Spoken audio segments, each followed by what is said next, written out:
Huntsville's identity is so closely tied to the space program now, it's impossible to separate them. But what if the team of German scientists led by Wernher Von Braun had not relocated here, had not developed the Saturn V rocket, the Apollo program, won the space race? If you think this would be nothing more than a sleepy farming town, those who know Huntsville's history say you'd be selling the city short.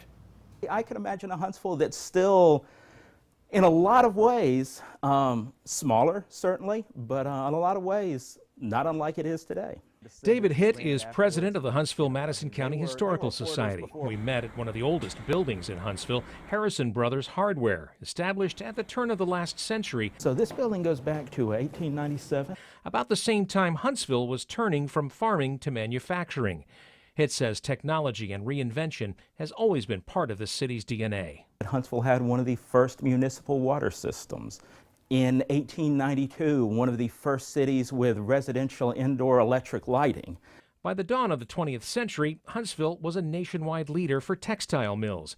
It's been a commercial hub ever since, and Hitt says it would still be a thriving, growing business and technology center even without NASA. I think you end up with a Huntsville that is still a smart place, still a technological leader, still on the cutting edge of a lot of things, because that was the Huntsville that you had already seen for 150 years. It was the first incorporated city in the state. It was the first capital of Alabama. Dr. Raymond Watson is a historian, engineer, and inventor. He literally wrote the book on Huntsville's technological evolution. At age 93, he still goes to work every day at his engineering consulting firm in Research Park. From his perspective, Huntsville's place on the map was ordained by ordnance. It was built into the largest weapons manufacturer in the world during World War II, Huntsville was. They picked Huntsville because it was a good transportation center. It already had 2 railroads going here, and it had the Tennessee River.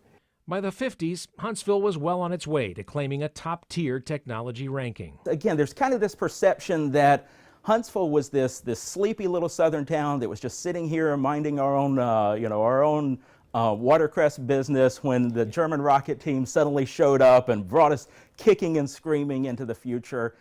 The reality is the rocket team came here because we were uniquely poised to receive them. The Army relocated Von Braun and his team from Fort Bliss, Texas, to research, develop, assemble, and test flying weapons. They had already started a missile development here in Redstone Arsenal, so they just sent him here and made him a part of it, and that's how he came to Huntsville. With the brain trust developing guided missiles and rockets already in place, when President Kennedy challenged Russia in a race to the moon, Huntsville was the obvious choice. Space age, the rocket city, doesn't so much change Huntsville as it was just the next evolution of what was already going on.